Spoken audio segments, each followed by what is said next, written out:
Hi, fantasy readers. This is Corinne Norton, your fellow book binger, and you are listening to the Finding Fantasy Reads podcast, where you can test out a new fantasy story every single week to find your next favorite author. You'll want to stick around for today's story if you like sea dragons, competitions, and rooting for the underdog.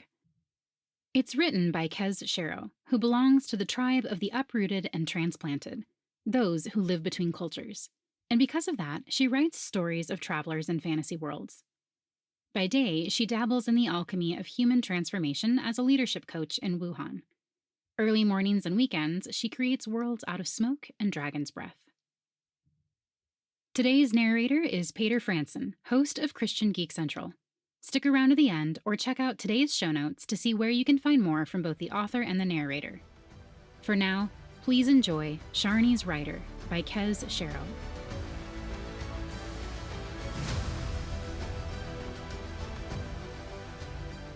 Chapter 1.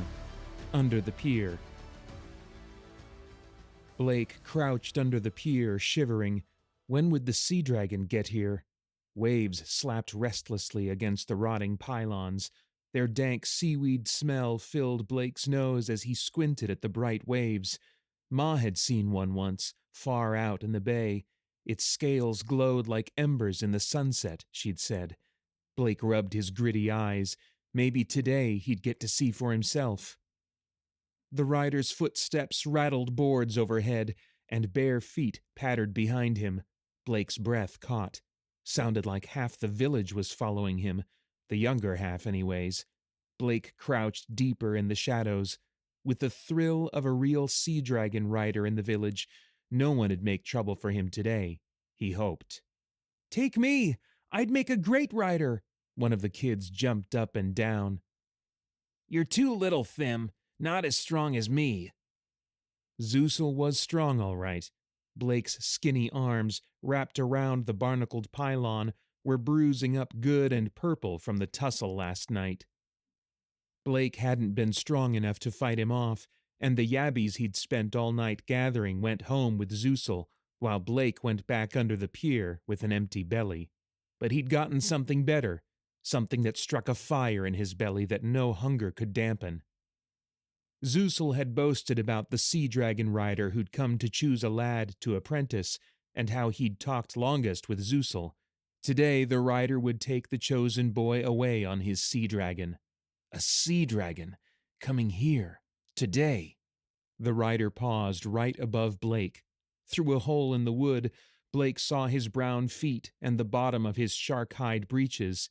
He turned in a circle, and the kids quieted. "You!" Blake's heart skipped. The rider couldn't possibly see him down here, could he? They wouldn't even let him in the village. He certainly wasn't sea dragon rider material. "Aw, Zeusel gets all the luck," a voice whined. Blake grimaced. Of course the rider picked Zeusel, strong as a shark and mean as one, too. "Rider wants the best, kids." Zeusel was cocky as ever. He was only 16, same as Blake, but puffed himself up like he was the village headman. The rider strode toward the end of the pier. "Who's best for the sea dragon pup is something the riders will decide at conclave after the trial. Strength is important for a rider, but so are other qualities. Sea dragon aren't pets you keep until you tire of them. They're companions for life." Blake closed his eyes. Companionship. That was sitting on the pier with Ma, watching the sun rise. "You never know what the new day will bring," she used to say, her arm round his shoulders. "See you when I come back on my own sea dragon." Zeusel's boasting broke Blake's memory into 100 jagged pieces. "Do you need to say goodbye to anyone, lad? Pick up anything? Training a sea dragon, if you get chosen, takes years." "Nah, all good. Got my blades, and these uns'll tell my da." Blake's mouth soured. Zeusel's da was one of the lowlifes who'd visited Blake's ma at night and then voted to drop her body in the shark pit when she died. No pyre, no funeral, no nothing. Zeusel's da was one reason Blake slept under the pier. Tore down the shack, they did, in case of disease. More likely, they just liked watching things burn. A dead rat floated in the water below, its tail curved like a fishhook. 2 months on, there was no plague spots on Blake, but he was still sleeping under the pier. Not starving, but close enough. Bone-weary, and not getting up for sunrises. "But Nunu's coming in now." The rider's voice was deep and strong. "When she gets to the buoy, we'll swim out to her." Blake's head jerked up, his heart pounding. The sea dragon was coming. He squinted over the water. There was barely a ripple. Then the sea dragon's head broke the surface, gold as ale and gleaming, a living mane waving around its face. Kids yelled. Blake forgot how to breathe. Golden cat eyes looked right at Blake as the sea dragon shot toward the pier. Blake gripped the pylon tighter. 2 big fangs curved over the creature's mouth. It was blazing fast, bigger and scarier than a short-finned shark, but somehow totally wonderful at the same time. The rider and Zeusel dove into the sea, then swam toward the sea dragon. Blake clenched tight fists. If only he was out there instead of Zeusel. If only he'd stood up with the other kids. Maybe this time he wouldn't have been cursed and pushed away. Maybe he would have been chosen. Not for a sea dragon. He wasn't stupid enough to think that. But just to get away. Out there, he could do something, enough to fill his belly maybe, instead of kicks and beatings and hiding under the pier. Here, he was no more than a water rat, kicking in circles just to keep his head above water, so close to going under. That sea dragon now, it was scary, but it made Blake feel bigger inside, like when the full moon shone above the bay, like a dream from another world, but not the nighttime kind, a dream of sunrise and laughter and warm, soft sand. Blake's chest ached like it would burst. He pushed off the pylon and splashed through the water after them. He didn't want to blink and miss a moment of the sea dragon. When he reached the end of the pier, chill water up to his chest, he stopped. Ahead, the water glared in the sun. One more step and anyone could see him. The sea dragon veered to one side, showing 4 humps slicing in and out of the sea. It was huge and terrifying, but Blake burned to touch those scales, as golden as sunrise.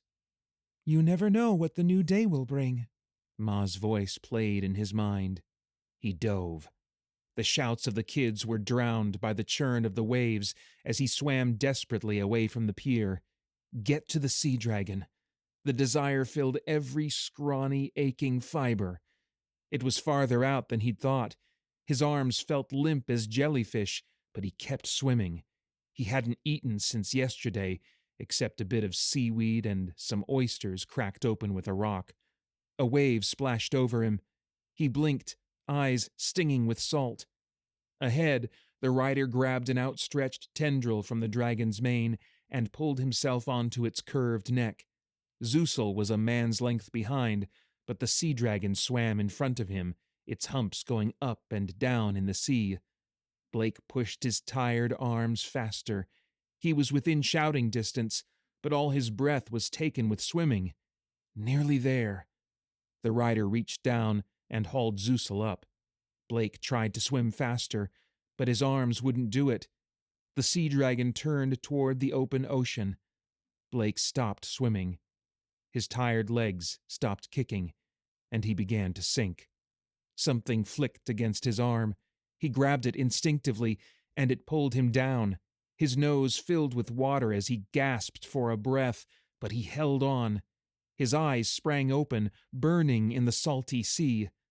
Blazing fiery circles, he'd gotten hold of the sea dragon's tail. It whipped up, then down.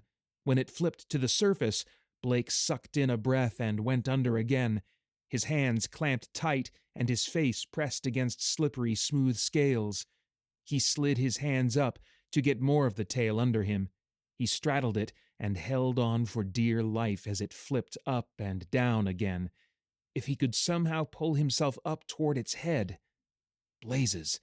Holding on to a sea dragon was harder than it looked. Hand over hand, he pulled himself along the sea dragon's body.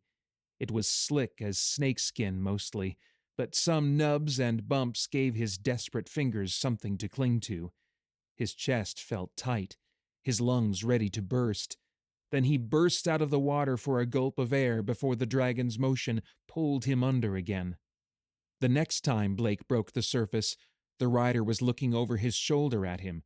Blake's gut clamped. He'd been spotted. Arms quivering like anemones, he pulled himself toward the sea dragon's head. Tentacles brushed his hands when he reached the neck. They were surprisingly soft, like feathery seaweed, and seemed to help him along. They grabbed his arms, pulled, then let go as if they were somehow alive. Finally, a hand grabbed his arm and pulled him up onto the creature's neck, above the waterline. He lay back, panting. "What you doing, Ratty?" Zeusel slapped his shoulder. Blake didn't have the breath to reply. "I thought you said you were the only older lad in the village, Zeusel." "Oh, Ryder, he's just a wharf rat with no parents. You don't want the likes of him." Blake opened his eyes. The rider towered above him, reminding Blake of a picture he once saw of a charioteer, but instead of reins wrapped around his wrists, the rider held tendrils of the sea dragon's mane. Brown eyes studied Blake. "Persistent buzzard, aren't you?" Blake swallowed. I know I'm not Ryder. Couldn't be." The words wouldn't come. He couldn't be thrown back like a runty fish. His head came up. "I could fish for you, run errands, collect seaweed." His list was pretty short. Blake bit his lip and looked away. "I'm Mago." Blake's head whipped back. The rider was introducing himself? "What's your name, lad?" "We call him Ratty 'cause he lives under the wharf, only comes out at night, sniffing about the trash." Zeusel nudged Blake with his foot. "Swim back now before we get too far." The shacks and shanties of Bufos already looked tiny with the distance they'd covered. Even the pier was just a single gray finger. Blazing circles, this sea dragon was fast. If they dropped him off now, he'd get eaten by sharks for sure. He couldn't swim that far. "Riders need grit." Blake blinked. Mago sounded approving.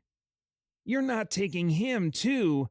Zeusel's voice rose to a whine. "Geez, he smells worse than a dog that's rolled in its vomit." Blake pushed off the sea dragon's neck and looked up at the rider.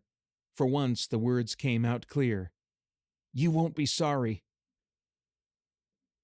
Chapter 2. Trial.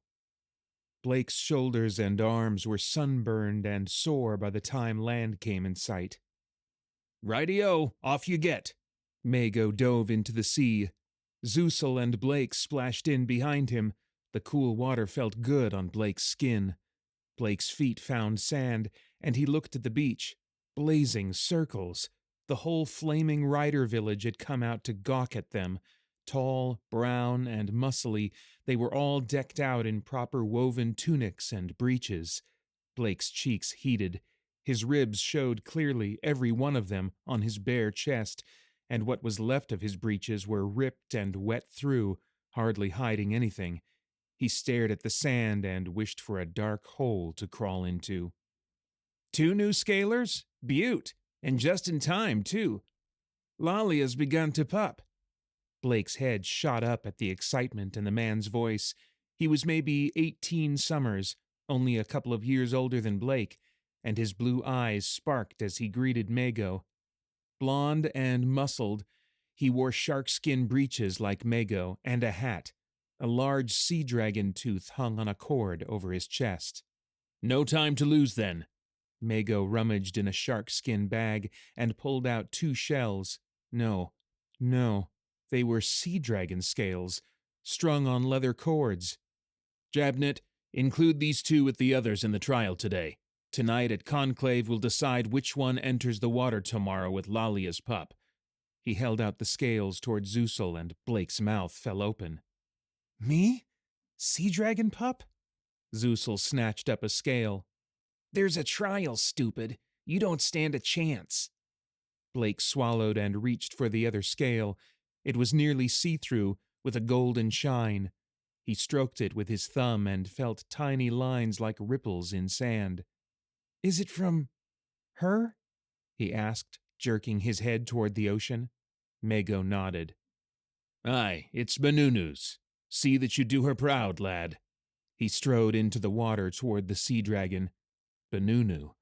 Blake rolled the name in his mouth. It sounded like puffs of golden clouds. He pulled the cord over his head and stood straight. The scale felt cool and smooth against his chest, and he didn't feel so naked. "Righto, you lot.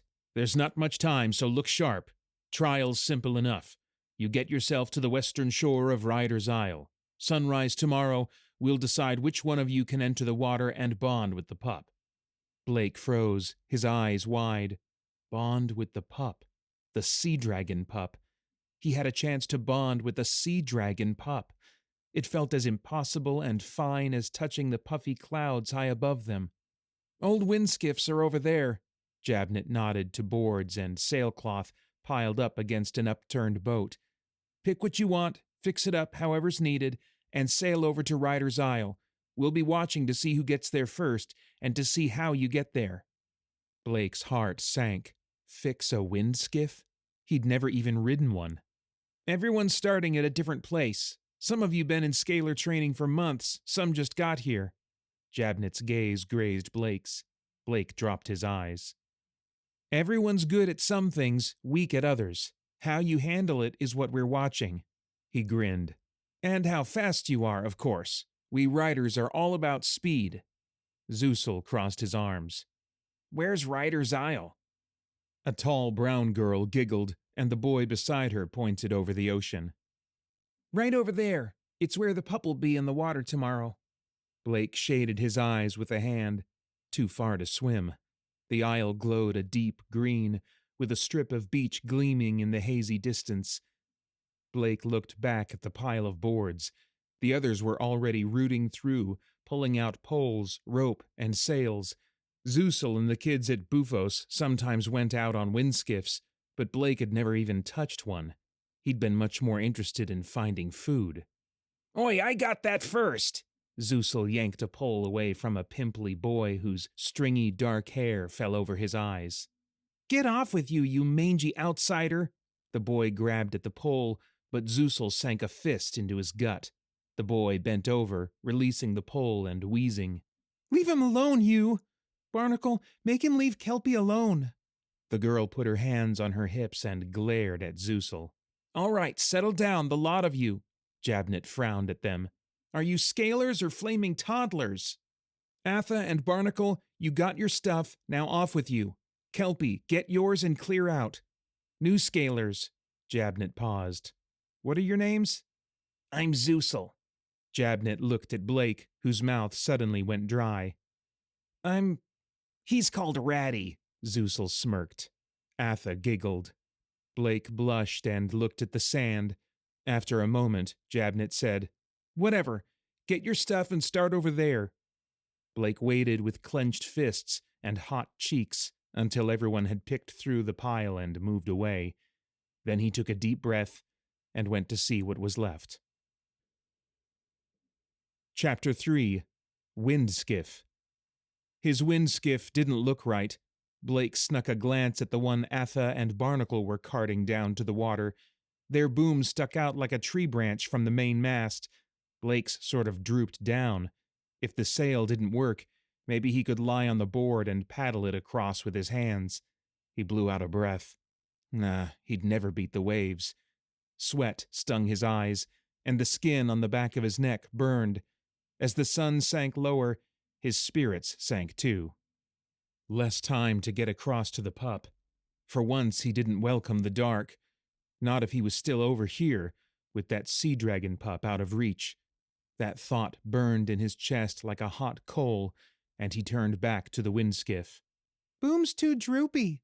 A little girl, 8 summers or so, sat in the sand, nibbling an orange fruit. "Atha tied hers in with a long line hitch." Blake's stomach growled. He wanted to growl at the girl, too, but she was just a fluttery little moth. He didn't know a long line hitch from a jellyfish, and wished she'd go pester Zeusel instead. He looped the rope around the boom. That's not right. That much was flaming obvious. Frustrated, he dropped the rope onto the sand. She flitted over to him. A red hibiscus tucked behind her ear glowed against her black hair. My da's the rope master, she said, so I'm best at knots, even if they think I'm too small for scalar training. She frowned at Atha and Barnacle. Something about her reminded him of Ma, her flower, maybe, or just the fact that she was talking to him. He swallowed. Would you? Her face lit up. Hold this, will you? The sticky orange fruit was thrust into Blake's hand. You can finish the mango if you want. I'm full. She bent over the wind skiff and began tying with practiced hands. I'll fix your other knots, too. Is that cheating? Nah, there's no real rules, just so long as you get over there in time. Go on and eat. She glanced over her shoulder.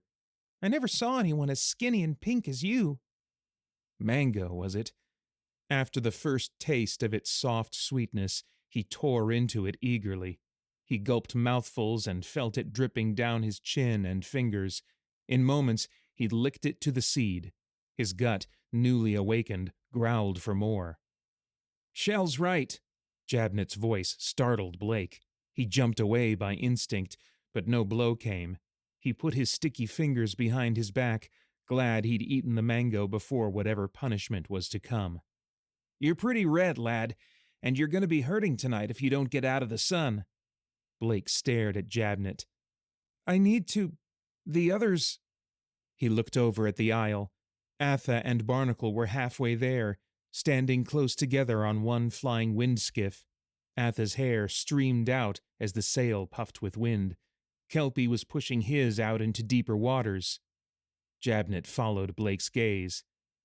Atha and Barnacle are too wrapped up in each other to want a sea dragon, and Kelpie's got some growing up to do. Mago didn't think we had anyone who really wants to be a rider. That's why he went off-isle and found you two. Jabnet looked down at Blake. Then, with one hand, he took the hat from his own head and put it on Blake's. It slid down over Blake's eyes. You look like you could use this more than me. My folks are always piling me up with more than I need anyway. I can get another next time I visit them. Blake blinked. How rich must he be to be giving away clothes? A hat at that. And he could get another. Not even the innkeeper at Bufos had 2 hats. Blake's fingertips wandered over the felt brim. Thank you, he whispered. The words felt too small. Jabnet nodded, a small smile curving his lips. Shell's got your skiff fixed up all right. It's time to put her out to sea, I reckon. He turned to Shell. And your da'll be after you soon if you don't put those legs to good use. I'm right behind you. Righty-o. Don't get your lines a-tangled. I'm done. Knots all good. Her eyes twinkled as she leaned over to Blake and whispered, I hope you get that pup. Blake's belly warmed. Thanks, Shell. Her grin widened, then she pulled the flower from behind her ear and thrust it into his hand. For luck. A smile, unfamiliar and strange, spread across Blake's face as he tucked the flower into the boom of the windskiff. He straightened his aching back and picked up the board to drag it down to the sea.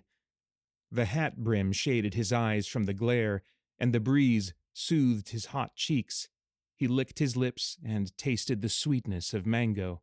Sunset burned the sky as he set the board down into the wash and bent to push it out. Suddenly his head felt naked, wind rushing through his hair. A hand knocked against the back of his head, and his hat went sailing over the sea. What the? No! He whirled.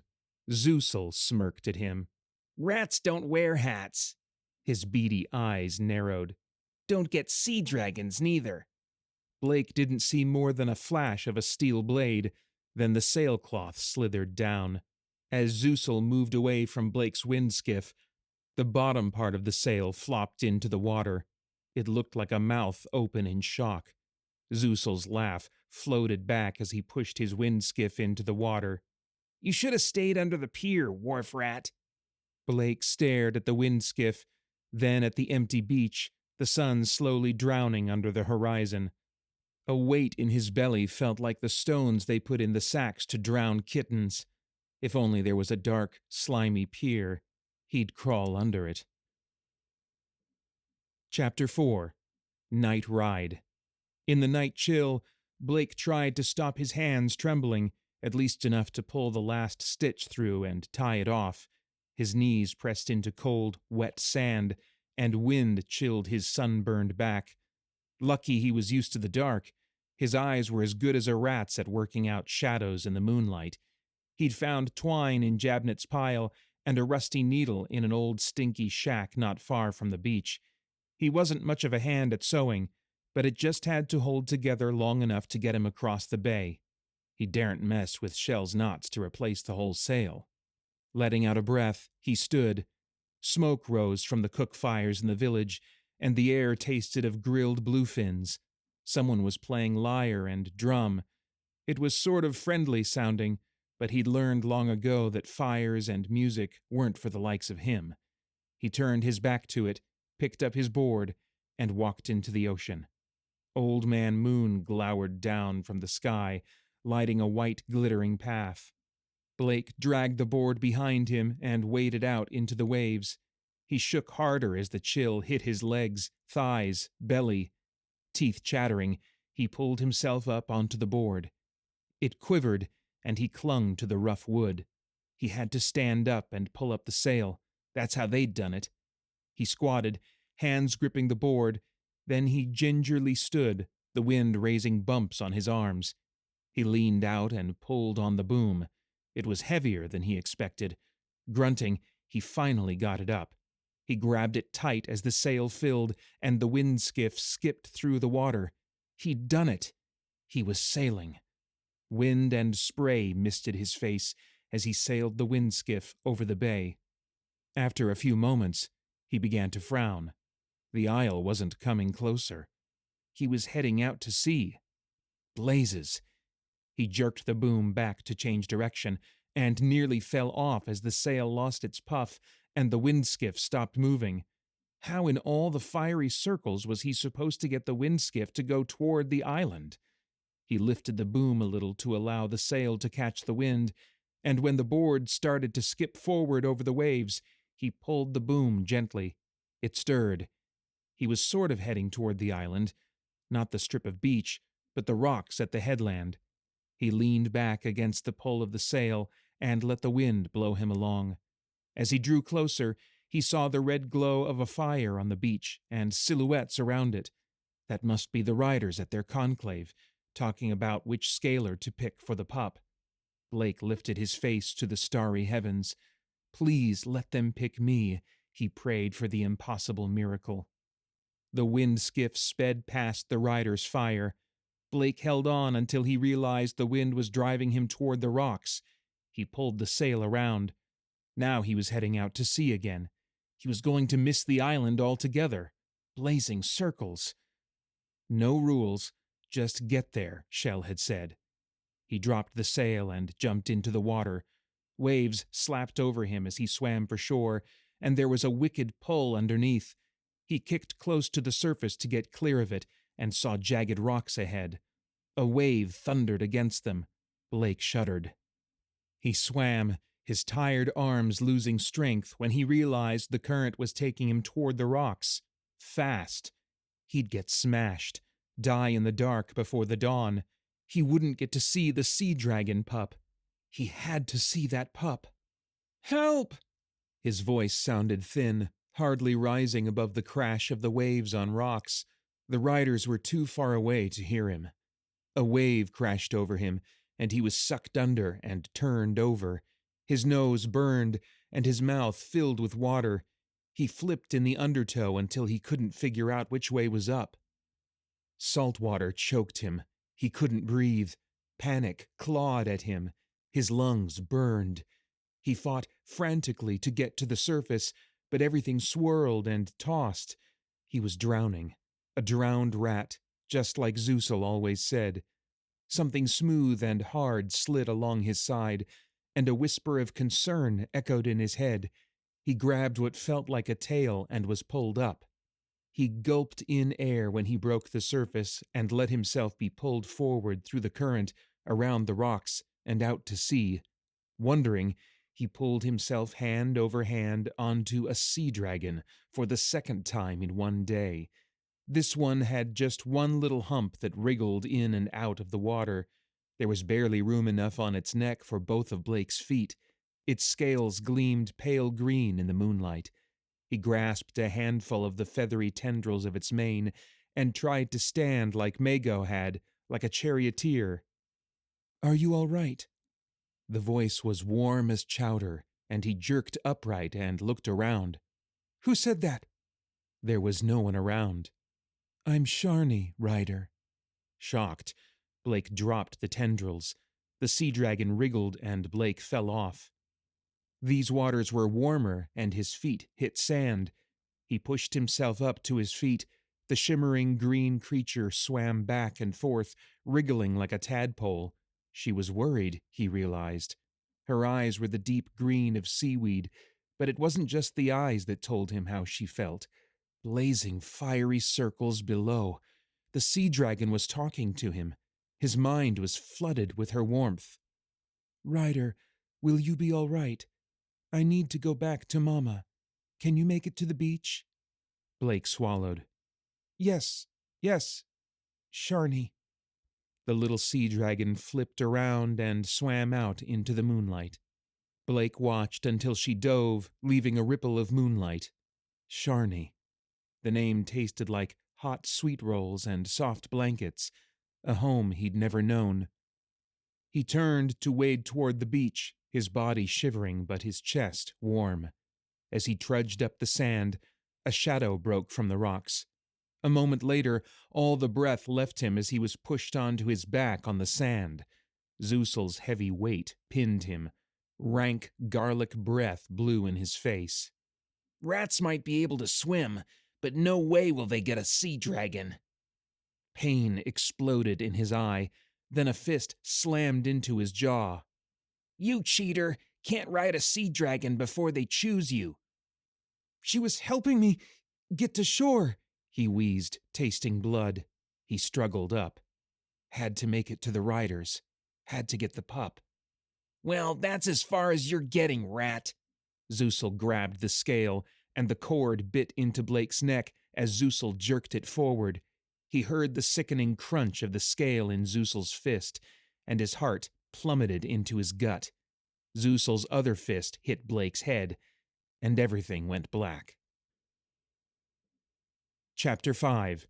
Rider's Isle. Blake woke up with his head pounding. He smelled seaweed and sand and saw red through his eyelids. Daylight. His back scratched on wet sand, but he wasn't under the pier. One eye was puffy and wouldn't open. He cracked the other eye and shut it quickly. Sun glared in a blue sky above black rocks. Gingerly, he opened his mouth. His jaw hurt. A little voice seemed to murmur, high and soft, somewhere nearby. Or maybe it was just the waves. "An important moment." Mago's deep voice rolled over the sound of the waves. The pup. Blake felt like someone had tipped cold water over him. He scrambled to his feet, blinking woozily and catching hold of the black rock to keep from falling over. "At Conclave, we talked long and hard about which scaler should enter the water." Mago sounded grave. "Bonding with a sea dragon is a serious matter. A rider must look after his mount all his life long. He must put aside his own desires to care first for others in keeping the rider code." Blake pushed off the rock. He had to get there, to the pup. "Our first choice was someone with qualities of persistence and humility." He paused. "But a rider also needs to be tough to survive. So we will make our final choice from those gathered at the water, those who rowed the skiffs over and stand here now, as the trial demanded. Each of you say your name and step forward toward the waterline." "Hurry, Rider." He stepped out from the rocks. They were a ways down the beach, but their voices carried. "Atha Blackstone." The girl tossed her hair as she stepped close to the lapping waves. Heath Barnacle. The boy stepped up beside her. Tucker, help. A stringy-haired boy said his name as if challenging others to laugh. Blake stepped forward, one wobbly leg in front of the other. Zeusel Greenbottle. Blake hobbled, squinting into the sun. Mago stepped up beside them, and the gray-clad riders all moved in around them. Then I declare... He paused and looked over at Jabnet, who shrugged. Wait! Blake yelled and began to hobble faster. All eyes darted to him. He must look a sight, black eye and bruises and skin all red and peeling. He panted up to them. Zeusel stepped in front of him. You ain't got no name, no father, no scale, no nothing. You're just a wharf rat who don't belong here. Just a wharf rat. They thought he belonged under the pier. It hit him again, another punch to the gut, doubling him over. Ryder, called the high, warm voice. Sharni. Blake straightened, looking past Zeusel to fix his one good eye on Mago. I'm Blake, Ryder. I don't have any other name. I know I'm not as strong or fast as the others. I don't know as much. Haven't got anyone to help me, neither, like they do. But if you give me the chance, I'll work harder and longer. I'll take better care of Sharni than... Sharni, is it? Jabnet took off his hat and scratched his head. He looked over his shoulder. An older rider with braided hair shrugged. Lalia pupped at sunset, if the young one was in the water last night. Looks like the pup might have already chosen. Mago's face split into a wide smile. I declare Blake to be the scaler who will enter the water with the pup. A hand came down on Blake's head, and Jabnet said, Don't forget your hat, Ryder.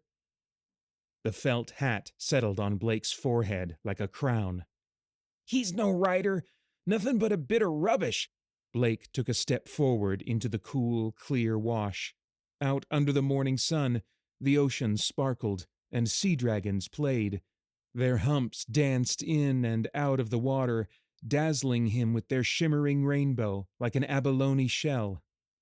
Blake felt Sharni's approach even before her head broke the surface. Seaweed green eyes looked right into his own. Warmth and love hugged him. Jade green scales shimmered in the sunrise. He began to run, stumbling and splashing, toward her. Sharni's satisfaction lit him. I'm no rat! I'm a rider! He cried. His fingertips touched smooth green scales. I'm Sharni's rider!